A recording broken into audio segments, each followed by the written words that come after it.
आज का हमारा टॉपिक है फीचर्स ऑफ कॉन्स्टिट्यूशन कि हमारे कॉन्स्टिट्यूशन की क्या क्या फीचर्स है।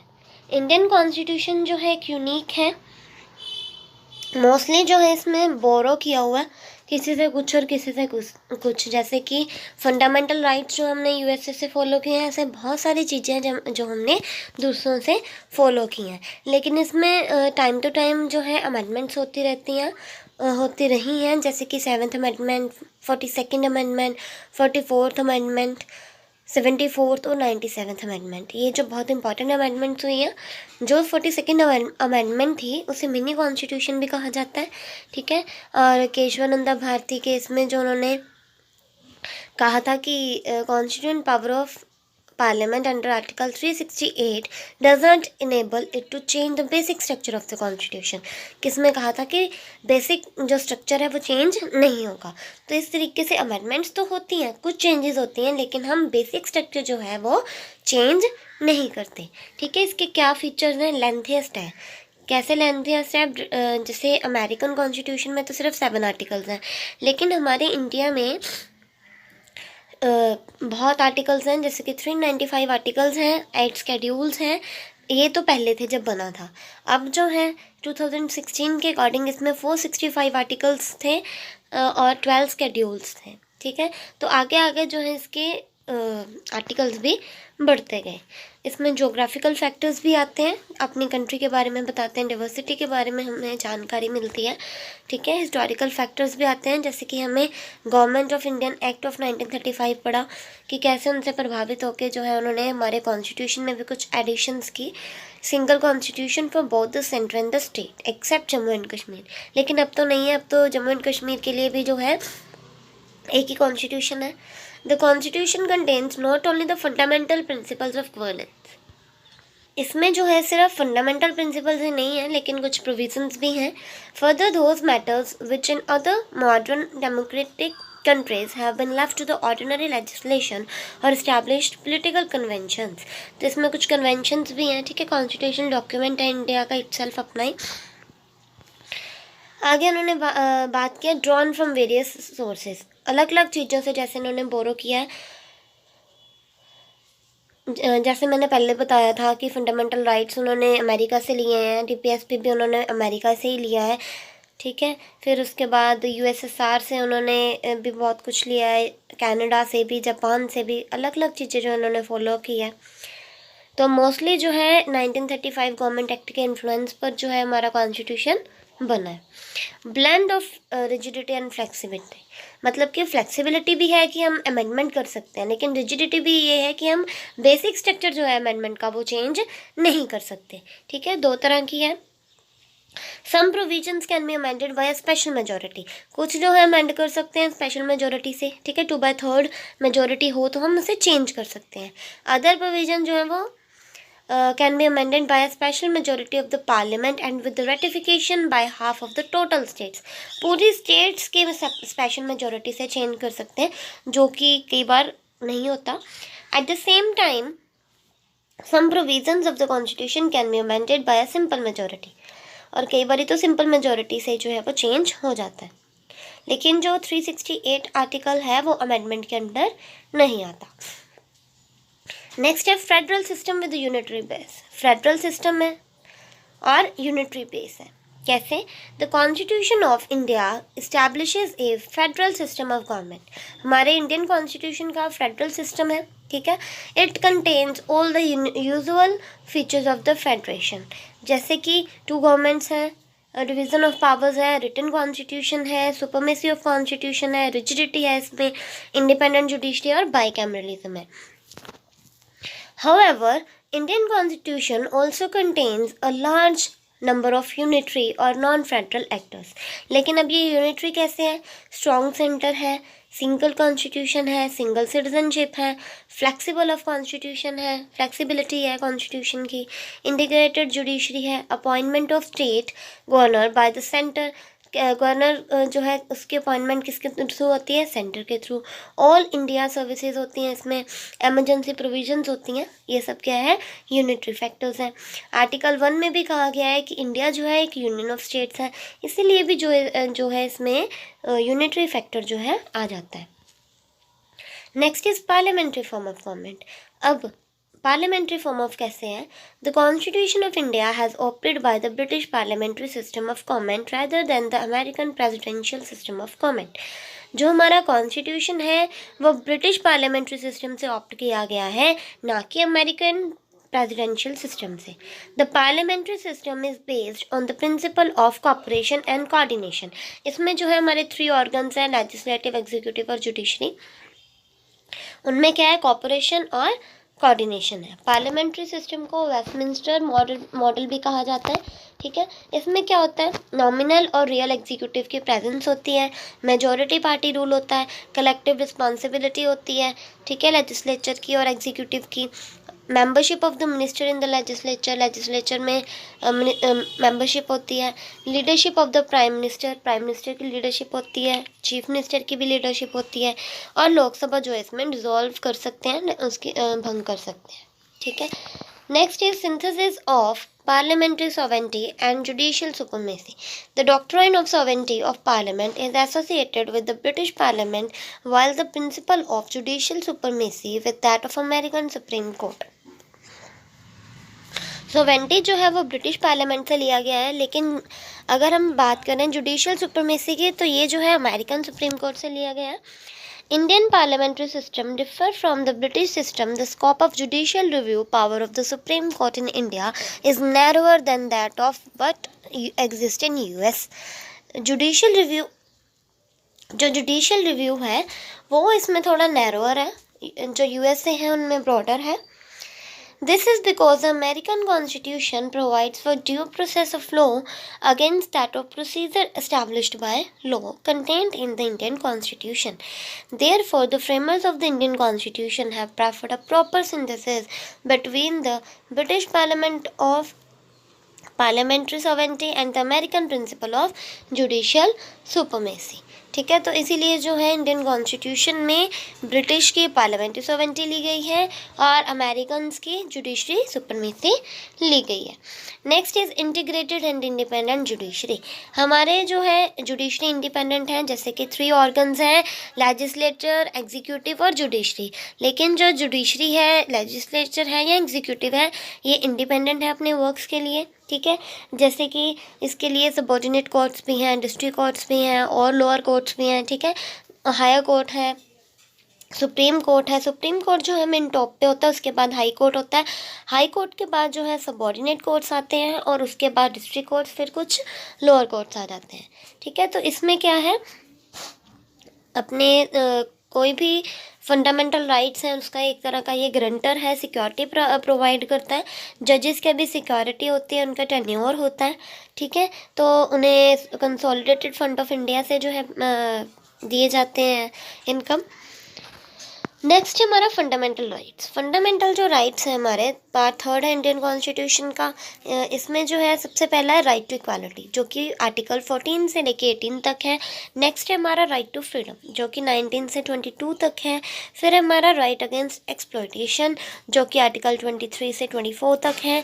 फिर है हमारा right to freedom of religion, जो कि 25 से लेके 28 तक है। कल्चरल एंड एजुकेशनल राइट्स, जो कि 29 to 30 तक है। मैंने इसकी एक्सप्लेनेशन इसीलिए नहीं की क्योंकि अगला जब फंडामेंटल राइट्स आएगा तो हम अकेले जो है इसके बारे में जानेंगे। लास्ट वन है हमारा राइट टू कॉन्स्टिट्यूशनल रेमेडीज, ये है आर्टिकल 32। ये बहुत इम्पॉर्टेंट आर्टिकल इसको क्यों कहा जाता है, क्योंकि इसमें जो है मेन रिट्स हैं। रिट्स कौन कौन से हैं, हैबस कॉर्पस, मैंडामस, प्रोहिबिशन, क्रिटेरियो और कोवरेंटो। अगर हमारे राइट्स जो है फुलफिल ना हो तो हम जो है इसी के थ्रू हम कोर्ट में जा सकते हैं। नेक्स्ट इम्पॉर्टेंट बात है, they can also be suspended during the operation of a national emergency. अगर नेशनल एमरजेंसी हो, हमारे राइट्स जो हैं वो सस्पेंड हो सकते हैं, लेकिन हमारा आर्टिकल 20 and 21 ये जो है सस्पेंड नहीं हो सकता। नेक्स्ट है हमारा DPSP, जिसे कि directive principles of state policy भी कहा जाता है। According to doctor BR Ambedkar, the directive principles of state policy is a novel feature of the Indian constitution. BR Ambedkar के अकॉर्डिंगली ये एक नोवल फीचर है। DPSP की अगर हम बात करें तो ये पार्ट 4 में है इंडियन कॉन्स्टिट्यूशन के। इसे 3 बोर्ड कैटेगरीज जो है उसमें क्लासिफाई किया गया है, जैसे कि सोशलिस्टिक, गांधीयन, लिबरल और intellectual. The directive principles are meant for promoting the ideal of social and economic democracy। तो ये हमारे डेवलपमेंट के लिए है, हमारे वेलफेयर के लिए है। ये क्या प्रमोट करता है? सोशल और इकोनॉमिक डेमोक्रेसी। लॉज जो है इसमें अप्लाई किए जाते हैं। These principles are fundamental in the governance of the country and it shall be the duty of the state to apply these principles in making laws। मतलब कि इन principles को follow करना जब हम लॉज बनाते हैं तो ये हमारी ड्यूटी की तरह है, ठीक है। In the Minerva Mills case, the Supreme Court held that the Indian Constitution is founded on the bedrock of the balance between fundamental rights and the DPSP। तो इस केस में पाया गया कि जो हमारा इंडियन कॉन्स्टिट्यूशन है वो एक बैलेंस है फंडामेंटल राइट्स का और डायरेक्टिव प्रिंसिपल्स का। अगर हम बात करें फंडामेंटल ड्यूटीज़ की, तो ये कौन सी ड्यूटीज़ हैं जो हमें प्रदान की गई हैं, जैसे कि नेशनल एंथम की रिस्पेक्ट करना, कॉन्स्टिट्यूशन की रिस्पेक्ट करना, सॉवरेनिटी को प्रोटेक्ट करना, यूनिटी से रहना, ठीक है, ब्रदरहुड की भावना से रहना, रिच हेरिटेज को अपनी प्रिजर्व करके रखना, कल्चर को प्रिजर्व करके रखना। तो ये सारी हमारी ड्यूटीज़ हैं जो कि कुछ इसमें अमेंडमेंट भी हुई हैं, जैसे कि 42nd अमेंडमेंट हुई थी, फिर 86 अमेंडमेंट हुई थी। ये 4th A पार्ट में जो है फंडामेंटल ड्यूटीज़ दी गई हैं। अगर हम देखें तो हमारे 11 फंडामेंटल ड्यूटीज़ हैं और ये क्या है? एक तरह का रिमाइंडर है कि अगर हमारे पास राइट्स हैं तो ड्यूटीज़ भी हैं, हमें जो है अपनी ड्यूटीज़ को भी फॉलो करना चाहिए। Next is a secular state. Whenever we talk about India, then India is a secular state, we know that। so secularity का मतलब क्या होता है कि इंडिया का अपना कोई रिलीजन नहीं है, ठीक है। जो भी है इंडिया जो है यूनिटी से रहता है।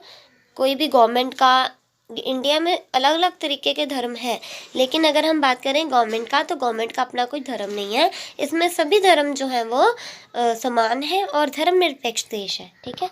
तो सेकुलर वर्ड अगर हम बात करें तो 42nd अमेंडमेंट में जो है ये लिया गया था।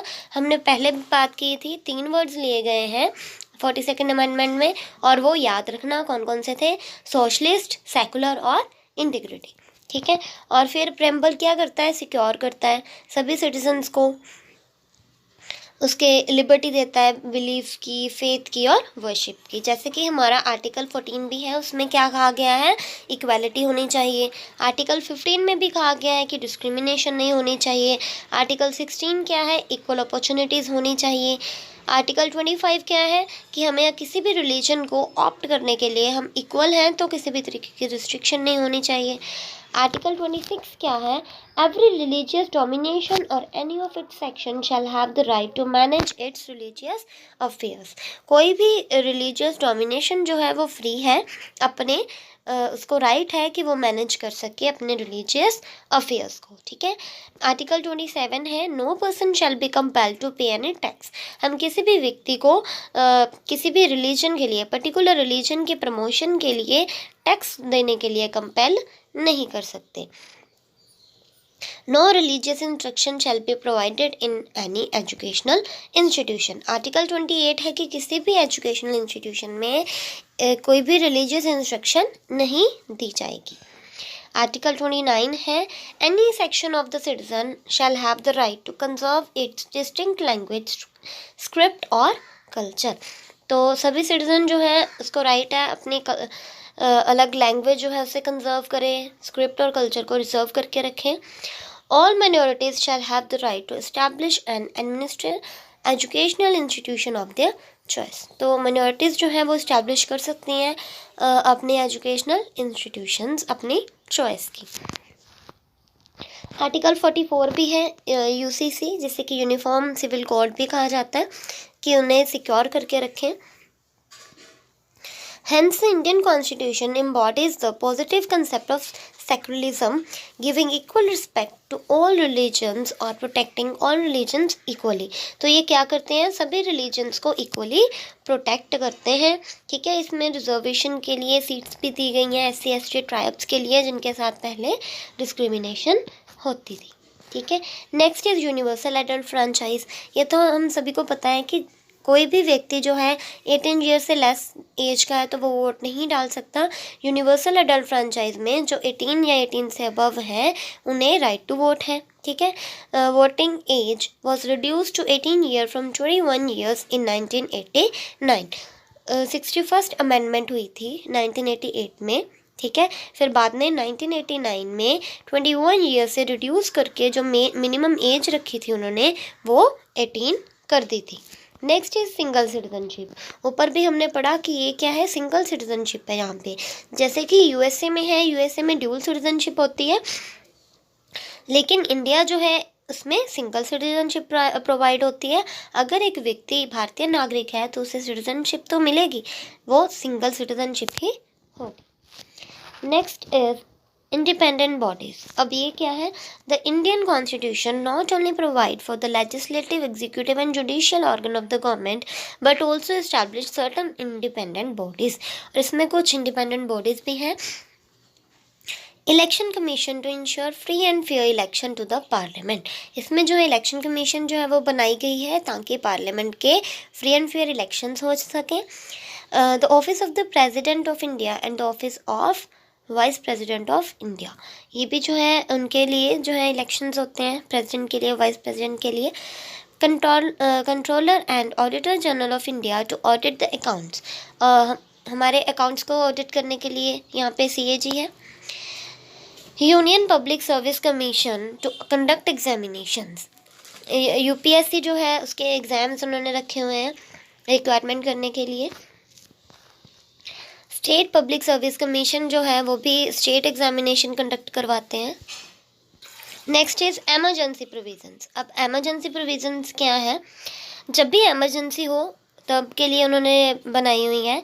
National emergency on the ground of war और एक्सटर्नल एग्रेशन और आर्म्ड रिबिलियन, ठीक है. नेशनल एमरजेंसी हो उसके लिए 352 आर्टिकल है. स्टेट एमरजेंसी हो या मतलब कि कोई मशीनरी फेलियर हो गई है या कुछ और प्रॉब्लम है तो उसके लिए आर्टिकल 356 और 365 है. अगर कोई फाइनेंशियल स्टेबिलिटी है, थ्रेट है उसको फाइनेंशियल स्टेबिलिटी को, तो वो आर्टिकल 360 है. अगर हम बात करें इंडियन कॉन्स्टिट्यूशन की तो ये 3 टायर सिस्टम है, 3 टायर गवर्नमेंट है. वो कैसे हैं, अगर हम बात करते हैं कॉन्स्टिट्यूशनल अमेंडमेंट की तो 2 कॉन्स्टिट्यूशनल अमेंडमेंट हुई थी, 73rd और 74th, ठीक है. जिससे कि अगर हम बात करें तो स्केड्यूल 11 में पाया जाता है. इसमें म्यूनसिपैलिटीज़ के बारे में, अर्बन और रूरल लोकल गवर्नमेंट्स के बारे में बात की जाती है. अगर हम बात करते हैं अर्बन की तो वो 12th स्केड्यूल में पाया जाता है. अगर हम बात करते हैं रूरल की तो वो 11th स्केड्यूल में पाया जाता है. Next is cooperative societies. The 97th Constitutional Amendment Act of 2011 gave a constitutional status and protection to cooperative societies. इस amendment से जो है protection मिली cooperative societies को. It made the right to the form cooperative societies a fundamental right. तो ये हमारा एक right ही था कि हम कोऑपरेटिव सोसाइटीज़ जो हैं वो बना सकते हैं, ठीक है. ये हमारा फंडामेंटल राइट था. It included a new DPSP on promotion of cooperative societies. Article 43B के थ्रू इन्होंने कोऑपरेटिव सोसाइटीज़ को भी प्रमोट करने के लिए DPSP इंक्लूड किया. It added a new part B in the Constitution which is entitled as the cooperative societies. इसमें जो है नया पार्ट कॉन्स्टिट्यूशन का ऐड किया गया जिसे कि कोऑपरेटिव सोसाइटीज़ कहा जाता है. और ये आर्टिकल्स 243ZH से लेके 243ZT तक है. तो अगर हम अपने कॉन्स्टिट्यूशन के बारे में बात करते हैं तो हमारा कॉन्स्टिट्यूशन क्या है, एक लेंथीएस्ट है. पहले 395 आर्टिकल्स थे, मोस्टली बोरोड है. सो यही कुछ इसके बारे में जानने को मिलता है. So hope you like this channel. जय हिंद, जय भारत.